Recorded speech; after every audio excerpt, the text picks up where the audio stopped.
Terima kasih Anda masih bersama kami. Bagi Anda yang baru bergabung, berikut kami sajikan kembali 3 berita utama hari ini.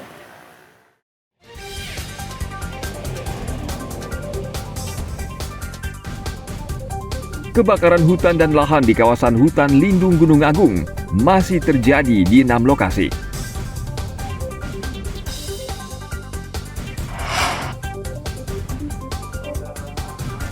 Kantor Imigrasi Denpasar mendeportasi 8 warga negara Uzbekistan karena melanggar izin tinggal di Bali.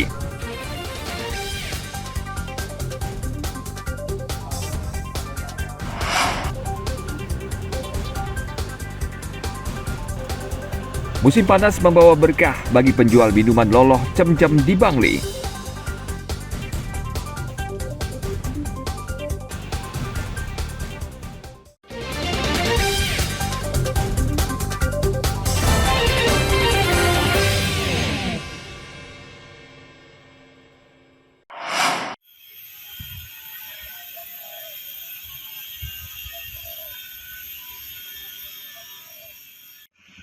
Dampak kekeringan terlihat di Subak Badung, Kelurahan Babalang, Bangli.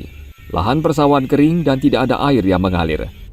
Petani di sini tidak bisa berbuat apa-apa. Mereka membiarkan saja sawahnya karena percuma ditanami palawija dalam keadaan cuaca seperti ini.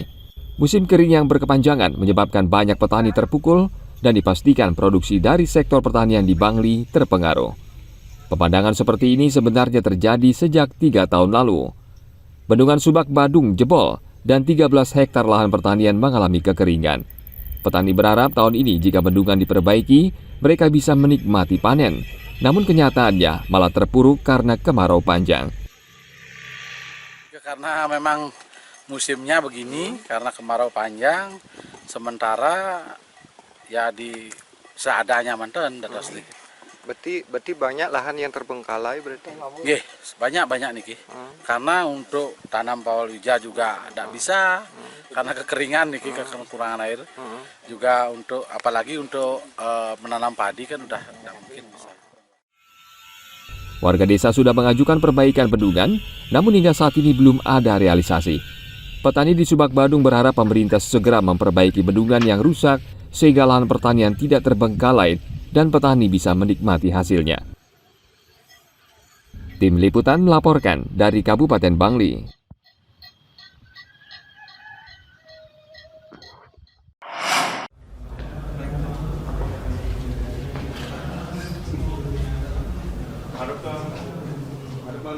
Delapan warga Uzbekistan ini akan dideportasi petugas imigrasi khusus Denpasar karena melanggar izin tinggal di Bali.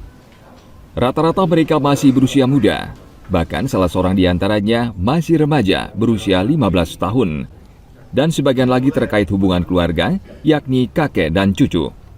Mereka terjaring di kawasan Sanur Denpasar setelah sebelumnya petugas mendapat laporan dari kantor imigrasi Jakarta Barat yang sedang mencari 2 orang di antara mereka. Dari penangkapan kedua orang tersebut, petugas akhirnya menemukan 7 orang lainnya di kawasan Sanur.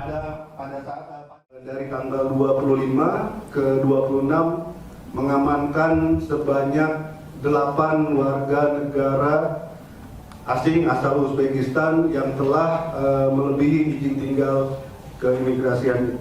Selanjutnya ke-8 warga negara asing ini kita periksa untuk untuk mendapatkan informasi lebih lanjut. Untuk sementara ke-8 warga negara Uzbekistan ini kita titipkan di rumah detensi imigrasi Denpasar atau Rudenim Denpasar. Petugas saat ini masih menyelidiki pekerjaan atau aktivitas yang mereka lakukan selama di Jakarta dan di Bali. Mereka sulit dimintai keterangan karena saling menutupi latar belakang mereka. Saat ini mereka masih diamankan di rumah detensi imigrasi Denpasar sambil menjalani pemeriksaan dan menunggu deportasi ke Uzbekistan. Tim Liputan melaporkan dari Kota Denpasar.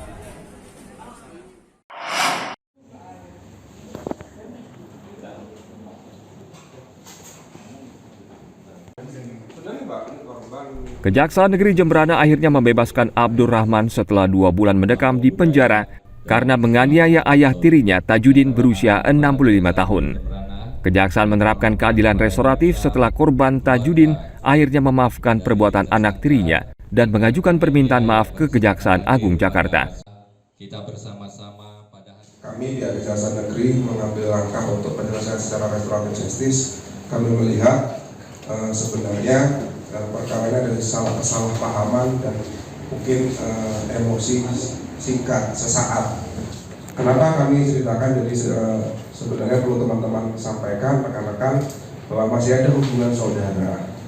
Itu yang kami pertama juga melihat latar belakang kenapa kita akan mau mengajukan penyelesaian ini secara restoratif justice. Yang kedua, ada permintaan maaf dari tersangka kepada Bapak Tajudin selaku korban. Kemudian ada perdamaian tanpa syarat yang dilakukan antara Pak Tajudin dengan tersangka Abdul Rahman. Sehingga makna dari keadilan restoratif ini menurut Perja 15 tahun 2020 mengembalikan dalam keadaan semula ini bagi kami sudah tercapai. Meskipun bebas, tersangka yang dijerat dengan pasal pengancaman dalam KUH pidana tetap masih dalam pengawasan. Jika tersangka berbuat kejahatan kembali, maka keputusan keadilan restoratif akan dicabut. Salah satu syarat keadilan restoratif yakni ancaman pidana di bawah 5 tahun penjara dan jenis kejahatan yang dilakukan bukan mengancam keamanan negara, narkotika, atau lingkungan hidup. Tim Liputan melaporkan dari Kabupaten Jembrana.